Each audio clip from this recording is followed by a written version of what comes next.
پانی لانے کی قسم کھائی ہے اور وہ اس وقت تک مکے کی دیواروں کو پکڑے رکھیں گے کہ جب تک پانی نہیں آ جاتا۔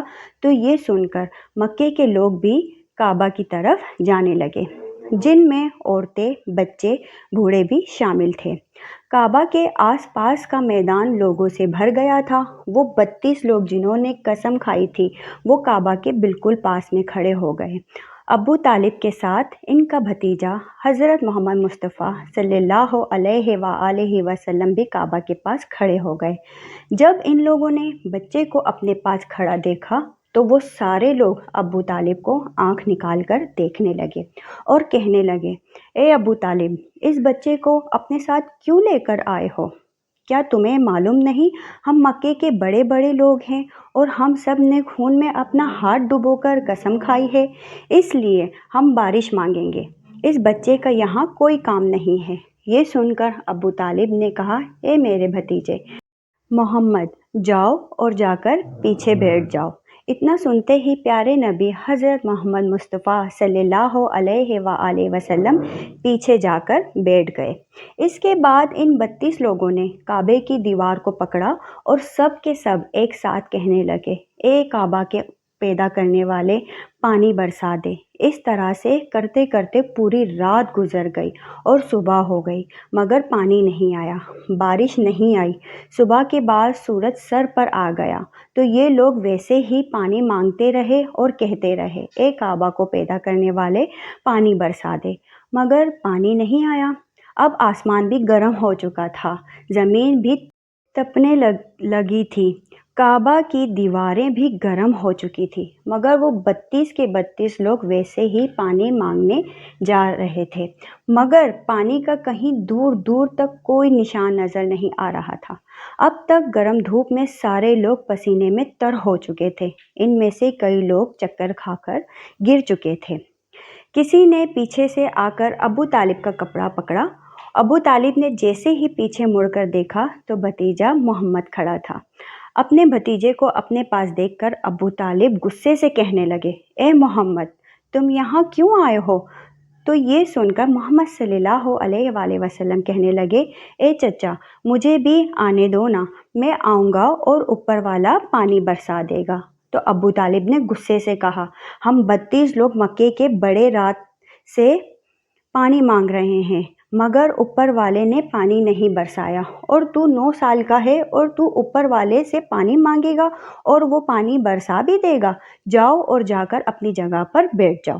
تو یہ سن کر اللہ کے پیارے نبی صلی اللہ علیہ وآلہ وسلم پیچھے اپنی جگہ پر جا کر بیٹھ گئے، اور اس کے بعد ان 32 لوگوں نے پھر سے پانی مانگنا شروع کر دیا اور یہ کہنے لگے، اے کعبہ کو پیدا کرنے والے، پانی برسا دے۔ اس طرح سے 2-3 گھنٹے اور بیت گئے اور پانی نہیں آیا اور نہ ہی پانی آنے کی کوئی امید نظر آ رہی تھی۔ اتنے میں پھر سے ابو طالب کو آ کر کسی نے پکڑا۔ جیسے ہی ابو طالب نے پیچھے مڑ کر دیکھا تو آپ صلی اللہ علیہ وسلم کھڑے تھے۔ یہ دیکھ کر چچا ابو طالب بہت غصہ ہوئے اور کہنے لگے، اے بھتیجے محمد، تو پھر سے کیوں آیا ہے؟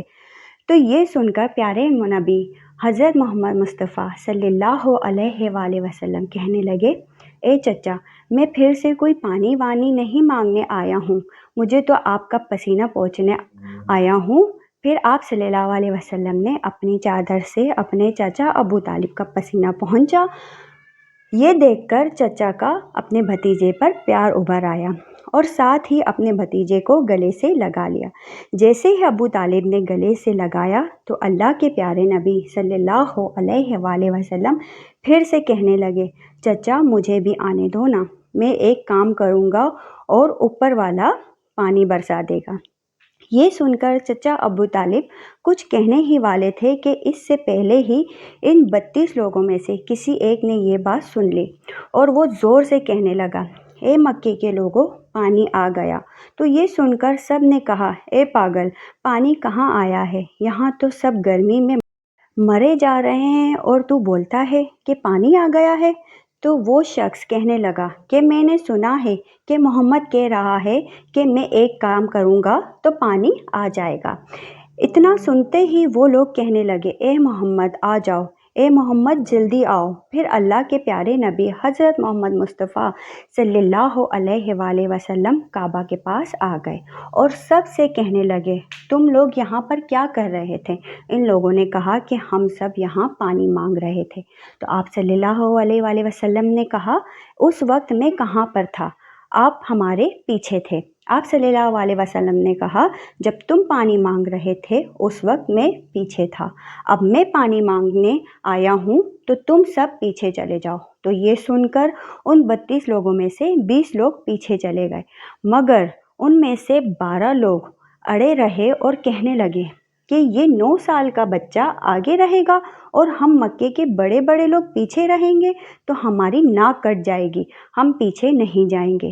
یہ سن کر اللہ کے پیارے نبی صلی اللہ علیہ وآلہ وسلم نے اپنی چادر اتاری اور کہنے لگے اے مکے کے لوگوں پیچھے چلے جاؤ، اگر ایک بار محمد چلا گیا تو مکے میں قیامت آ جائے گی پر پانی کبھی نہیں آئے گا۔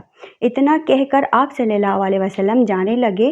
وہ سب لوگ پہلے ہی تھک ہار چکے تھے، اس لیے وہ 20 لوگ جو پیچھے چلے گئے تھے انہوں نے آگے والوں سے کہا کہ پیچھے ہو جاؤ، ہمارے بچے یتیم ہو جائیں گے، ہم سب مر جائیں گے۔ پھر وہ 12 لوگ بھی پیچھے آ کر بیٹھ گئے۔ تو اللہ تعالیٰ نے بتا دیا کہ ابھی تو محمد صلی اللہ علیہ وآلہ وسلم کی عمر تو صرف 9 سال ہے اور مکے کے بڑے بڑے سرداروں کو مقتدی بنا دیا اور محمد صلی اللہ علیہ وآلہ وسلم کو امام بنا دیا۔ وہ پیچھے والے سب لوگ غصے میں تھے اور زور زور سے کہنے لگے اے محمد اب تو ہم لوگ پیچھے آ گئے ہیں، اب تو پانی مانگ۔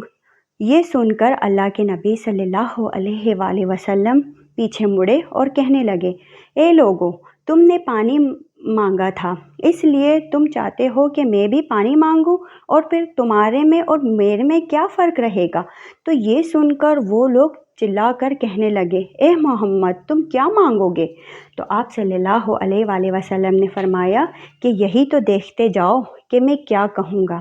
اس کے بعد اللہ کے پیارے نبی حضرت محمد صلی اللہ علیہ وآلہ وسلم نے پہلی مرتبہ اپنا تھوڑا سا چہرہ آسمان کی طرف اٹھایا تو لوگوں نے دیکھا کہ آسمان میں بادل جمع ہونا شروع ہو گئے۔ اس کے بعد اللہ کے نبی نے آسمان کی طرف تھوڑا اور چہرہ اٹھایا، اتنے میں آسمان سے پانی برسنا شروع ہو گیا اور اس کے بعد تیسری مرتبہ اللہ کے نبی نے اپنا پورا چہرہ مبارک آسمان کی طرف اٹھایا تو پورا مکہ میں زوردار بارش شروع ہو گئی۔ دیکھتے ہی دیکھتے ہر طرف پانی ہی پانی ہو گیا۔ یہ دیکھ کر مکے کے لوگ بہت خوش ہوئے اور بارش میں بھیگتے ہوئے یا محمد کہتے ہوئے اپنے گھروں کی طرف دوڑنے لگے۔ اتنے میں اللہ کی طرف سے آواز آئی اے میرے محبوب آپ نے اتنی تکلیف کیوں اٹھائی؟ آپ نے اپنا چہرہ آسمان کی طرف کیوں اٹھایا؟ صرف انگلی کا اشارہ کر دیتے تو میں پانی برسا دیتا۔ سبحان اللہ، یہ ہے ہمارے نبی کی شان۔ ناظرین کرام، آپ سب سے گزارش ہے کہ ایک بار درود پاک پڑھ کر آمین لکھ دیجیے۔ امید کرتی ہوں آپ کو میری یہ ویڈیو اچھی لگی ہوگی۔ اگر اچھی لگی ہو تو جاتے جاتے چینل سبسکرائب کرتے جائیں اور اس ویڈیو کو لائک کر کر بیل آئیکن دبا دیں تاکہ آپ کو ہماری ہر آنے والی ویڈیو ملتی رہے۔ جزاک اللہ خیر۔ اب تک کے لیے اتنا ہی۔ سیدہ روبی رضی کو دیجیے اجازت۔ اپنا بہت سارا خیال رکھیے گا۔ اللہ حافظ۔